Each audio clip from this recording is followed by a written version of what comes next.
Hello, everybody. Welcome to Echo Underground. I'm Shanique. This is Mike. And on this podcast, we talk about TV shows, music, and movies, and any other interesting topics. Today's episode is going to be about the new album by the band Foo Fighters called Concrete and Gold. And this is like their latest album, and I saw that their singles are Run and The Sky is a Neighborhood. So, I'm going to give this album a solid B. You know, I felt there's a lot of good songs here, but a lot of songs didn't blow me away. But I still very much enjoyed the album. Now, this is the first time, I'm going to put a disclaimer, this is the first Foo Fighters album that I listened to completely all the way through. Mm-hmm. I've only listened to singles. So, I know the lead singer, Dave Grohl, and that's about it. Like, I don't know anybody else. I'm not a super fan, so forgive me if I get a couple things wrong. We're expanding horizons here, guys. Exactly. I think this is the first rock band we did since Imagine Dragons. Because Nickelback was before them. Yep. So it's been a minute. Alright. And what do you give this album before we get into it? I'm going to give it a B-. And for what you said exactly, nothing blew you away. And because, on that point, everything sounded familiar. Like, their best stuff is kind of taken from the same mold that they put on almost all the singles pretty much. Like when you go to like Everlong and Pretenders, you can kind of realize the consistent theme here of it starts off a little slower tempo, which is like mostly focusing on singing, and then the guitars smack you right in the fucking face. Like it works. There's nothing wrong with that because like what they do right. It's one of them things where it's like whatever we're doing it right, and we don't really need to change the formula here. And they haven't, and that's the only reason why it's a B-. Like this what they've already been doing. They did it really well. It's just it's a familiar thing. That's all it is. I don't think that's a bad thing per se. Yeah, I don't think it's a bad thing either. But like it's like you said, nothing. When you go to that mold, nothing ends up blowing you away. Nothing ends up being new. And I'm not calling it stale either. Cause like they're still perfecting what they have already been doing. But it's like it doesn't really take them forward anywhere else. But I liked it for what it was though. Okay, sound a little haterish, but it's okay. I'm playing. Shady, that was uncalled for. Little shade. You'll be alright. Alright, so we're gonna get into our top three, unless you don't have a top three. I have a top three. Okay. Actually, my notes didn't get deleted this time, so yeah. Okay. So, first, my number 3 is La Di Da. Okay. The instrumentals, on point. Whoever, the guitar and the drums, good shit, man. It reminds me of like a lot of like old school like 80s because the way they sang it, and it was really good. I didn't even mind the screaming on a lot of these tracks. It was intense, but it was very catchy, and I enjoyed the song. What's your number 3? My number 3 is gonna go to Run actually.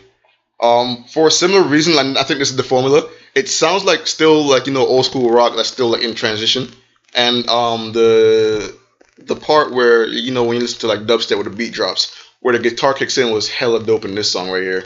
It was pretty good, automatically catchy. Like I think it was the second song on the album outside of that first minute and a half one I think it was, which was pretty good for me because first impressions. So yeah, I like that song. Sounded dope. Yeah. Good way to start the album off. Loved it. Funny thing, I'm going to talk about Run since you mentioned it. Oh, what did you think of La Di Da? La Di Da was cool. I actually did like La Di Da as well. It's definitely one of the faster paced one on the album. Faster paced songs on the album. I did find myself rocking my head to it. It was pretty dope. I liked it. Okay, cool. So about Run, I love the switch between the drums solo and the guitar solo, and then he would sing, and then they would switch it real quick. And it kind of caught you off guard on certain moments. So I didn't like it, But there were times I wanted more. And then the song was kind of long. And when you keep doing that after a while, it's like, okay, I know it's coming now. But it was really good. I have no complaints. It's actually an honorable mention for me. And so my number 2 is Sunday Rain. That's a good pick, yep. It's very smooth. The beat is very smooth. Yeah. And his vocals are really good. And again, it reminds me like an old school rock band as well. It's catchy, and the guitar solo on this track, amazing. Whoever the guitarist's name is, you did really well on this track, and it stuck in my head almost immediately. Yeah. Despite it like kind of being a longish song, it still was really good, and I never got bored of it. So Sunday Rain, number 2. Sunday Rain was. I'm just saying something real quick about Sunday Rain. I immediately thought about this one time. A bunch of me and my friends went to like a bar, and it sounded like the kind of song you'd hear getting played in a bar, and it's in the best way though. Like it's so ambient, like it takes you out of wherever you are and puts you in like a really like chill setting. And I really like that song too. Like I don't know, like whatever they're doing with like the old school flair for their songs is really working for them, and that's something that you don't really see done all that often, or even that well, to be honest. But my number 2 is gonna be "The Sky Is the Neighborhood." Now I like this song. I didn't figure I'd like one of the slower paced songs on the album, but it was catchy and it was well balanced though. Cause like the slowness ended up getting picked up later on, like like they always do. And even the singing in it was pretty dope as well. Like it was, I think with the next one down from Sunday Rain, where like the singing was this good for me, was this song. So I definitely give this one a silver. A silver. I'm giving the medals now. Yep, Olympic medal in rock bands. Funny thing you should say. The Sky Neighborhood is my number 1. Okay, dope. Yeah. So for me, it was the best song overall on the album, only because like one, the funky beat on it. That guitar, I don't know what type of, like, I know it's electric guitar, but there's, like, a name for, like, certain ones. Mm-hmm. You can, like, put different amplifiers on it and make it sound different. Whatever he did, amazing. I like the feel of the song. Now, I admit, I don't particularly know fully what the song means. But it still, like, made me think and, like, caught my attention. Dave Grohl's voice was amazing on it, and I see why it's a single, because it's actually really good. It's, like, one of, like, overall the best songs, well produced, well made. I have no complaints about this album. I have some complaints about the album, but not about the song. The song, right? The song is really good, and I recommend that if you was like, what song should I listen to get a feel of this album, I would definitely recommend "The Sky Is the Neighborhood." What's your number 1? Wait, let me guess. You're probably gonna get it right though.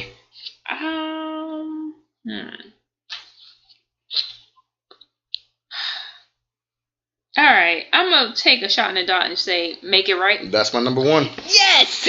That's my number 1.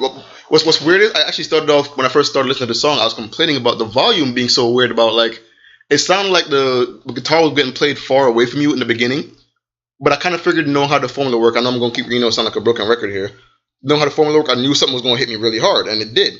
Now, the slower paced songs on this album were really good. This is definitely one of the faster paced ones. And it's a good song because I feel like this is probably one of the catchiest ones on the album to me. Like it drew me out of whatever I was doing. Like I'm here trying to like make notes on it, and I'm like I'm just like getting distracted and like just bobbing my head and tapping my fingers. I'm like, yeah, this right here the shit. I'm not sure how big this one is on the album, but I'm like, yeah, this is my go-to right here if I'm going to show someone this album. I'm like, yeah, this is the one for me, guys. That's Michael's pick. And while we're on the honorable mention topic, Sunday Rain was my honorable mention. So, it's similar taste here. Similar taste. Yeah. And I'm going to talk about Make It Right. It was catchy. And the best thing about the song was the build-up. Because he started off singing, like, real low. Mm-hmm. Right? You barely can hear him. And then all of a sudden, bam, the guitar, the music, everything kicks in at once. And that's what makes it really good. And it never, like, had a, like, downfall. It's just, I like The Sky's Neighborhood more. Right. But this was a really, really good song. It was close to being my top 3, but I just like the other 3 more. Hey, honorable mention is still a good spot. Good man. Yeah. Alright, so let's go back to the first one, T-shirt. Okay.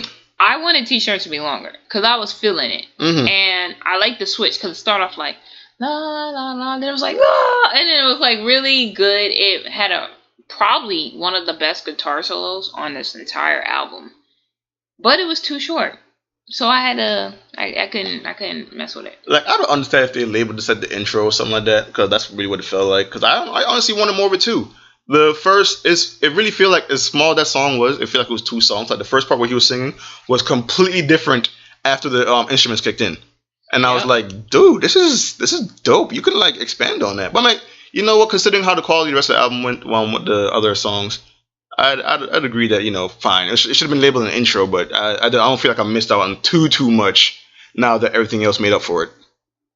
Next one, Dirty Water. Now, honestly, this song was just okay to me.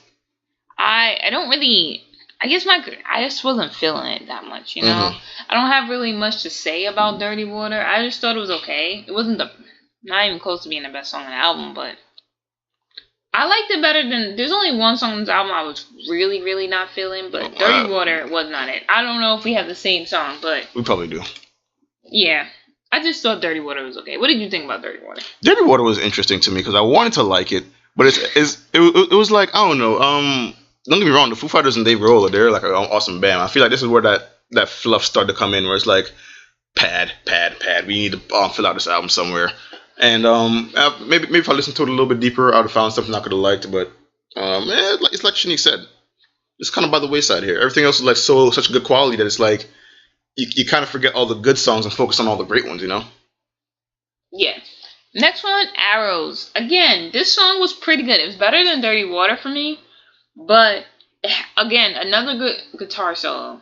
I had to write it down because the guitar solo in this song was really good.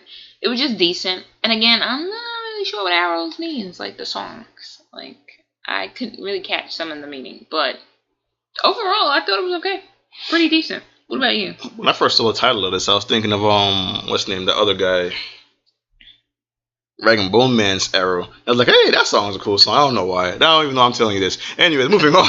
Arrows by Rag and Bone Man was better than this one.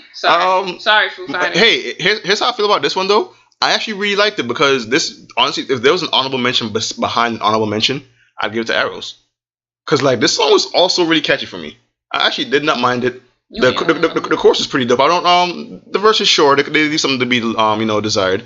But the transition here between the low tempo and high tempo also pretty good where the guitar kicks in.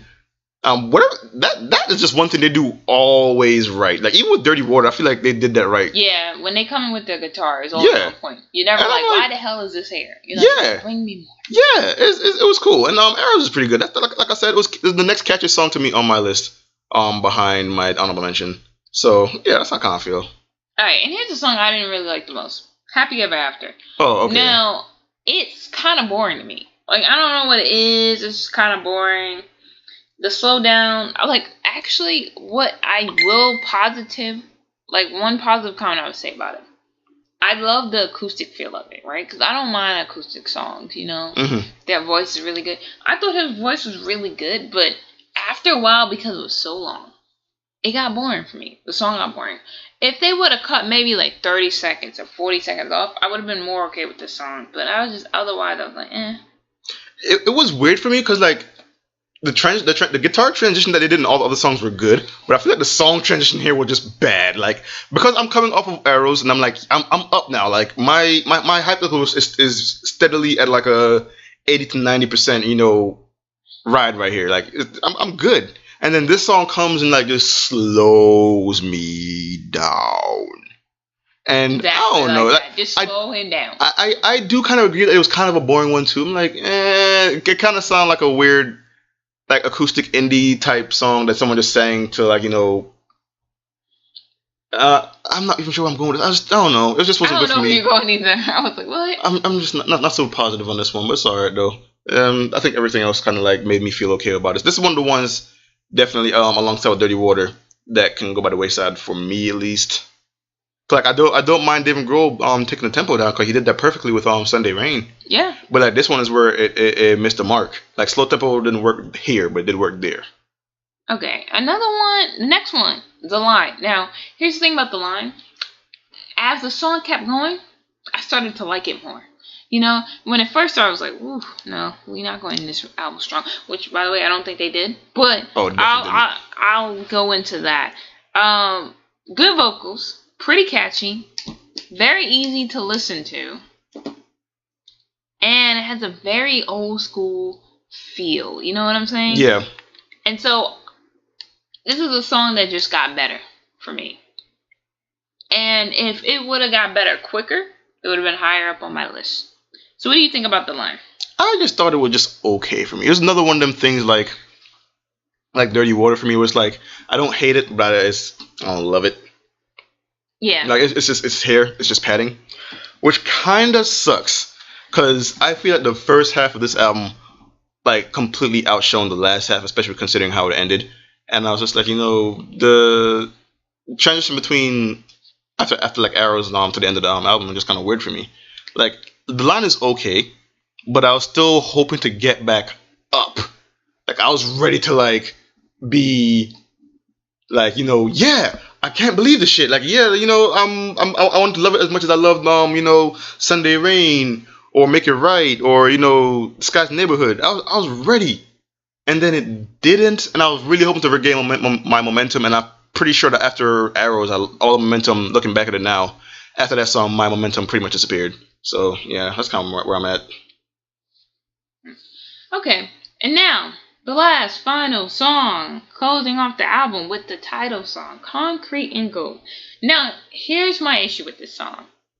I would never close out this album with this song. It is way too slow. Way too slow. It's mellow and it's kind of like creepy. The beat a little bit.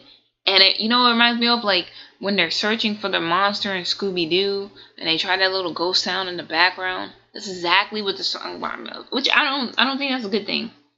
And to me, it's like a song that you hear when a character's about to die in a movie.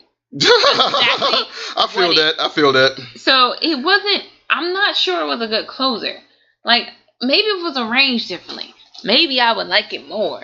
And then I didn't understand why the last like 30 seconds was just nothing. Yeah, it was like no sound. There was no sound, and I was like, why? I feel like it might have been like, what I feel like a movie soundtrack where like, yeah, maybe the credits are like going out or something like that, and like the credits are still rolling. Like, yeah. And I'm like, here's my main problem with this song that I need to mention right now. There's a part of this song where he's singing, right? You have no idea what he's saying because the instruments are so loud. Like even if I wanted to get some context behind the song, I couldn't because he's completely overshadowed by the instruments. Which, don't get me wrong, the instruments sounded fine, but why? Yeah, I feel you. Like I don't understand. Like why throw that in and overshadow something that I don't know. I was a little confused. I don't think that was a good closer, and I expected this song to be a lot better than it was. It wasn't really. That song and Happily Ever After wasn't really, like, out of everything, I would not recommend those songs at all. Yeah. Like I said, for me, definitely the first half is where the album's at. After you hit that first half, it's like, No, honestly, it's like the first 8. Excluding Sunday Rain, everything else is fine, because only 11 songs. But Sunday Rain was a good one. Yeah, excluding it. Oh, okay, gotcha. Like, the first 8 and then the last 3 excluding Sunday Rain. So basically the last 2, which is okay. Mm-hmm. I think overall this was a really good album. It's just some songs I like more than others. But majority of this album, I can't say I hate it. I really enjoyed this album and I recommend it. Now again, since I haven't listened to other Foo Fighters albums all the way through, I can't say this is like the best or like their top 3. 'Cause they've been around for years. Whatever album The Pretenders was on, that's probably their best one. I don't know. I haven't listened to it.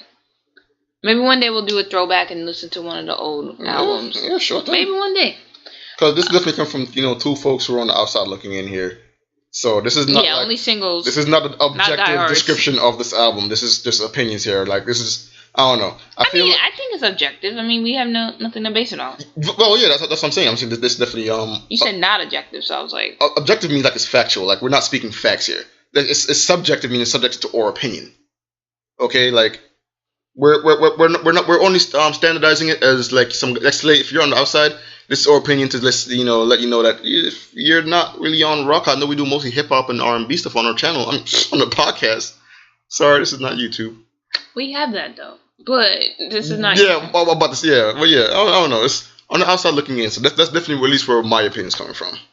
Which is kind of where my opinion came from the Kodak Black album. But look, let's stop talking about Kodak Black because you hate it. This is my first time I brought him up. Hey, you hate it. Anyway, whatever. Moving on. Opinions. No, I'm playing. I'm trolling. You don't know how to handle opinions. No, I agree with you. He's not the best rapper in the world. But I've heard worse. Young Thug. Anyway, so no shade to Young Thug fans, but he's garbage. This ain't about them though. You're right. This ain't about them though. I could sing a lyric, but I'm not going to. Anyway, we're going to close out this podcast with some final remarks. Overall, guys, check out the album. I think you'll love it. I think there's at least one song from this new Foo Fighters album that you're like, yeah, I feel. David Grohl, the band, everything was on point. I think you can't even tell that they're like aging a little bit. His voice still sounds amazing. Yeah, really. So check it out. And also, guys, we want to know your opinion. So do you agree with us, Foo Fighters fans? Be like, yo, you don't know what you're talking about. You know, Dirty Wars is the shit. Whatever. Just let us know what you think. You can send us emails or suggestions at echoundergroundpodcast@gmail.com. You can also leave comments on the many podcasting sites. We're on SoundCloud, iTunes, Stitcher. I think we're on a couple of podcasting apps like Castbot and some other ones. And we're on Twitter as well, so you can tweet at us at EchoU Podcast. U with a capital. And let us know what you think there as well. We want to hear from you guys, and we'll see you guys on the next episode. See ya. Bye.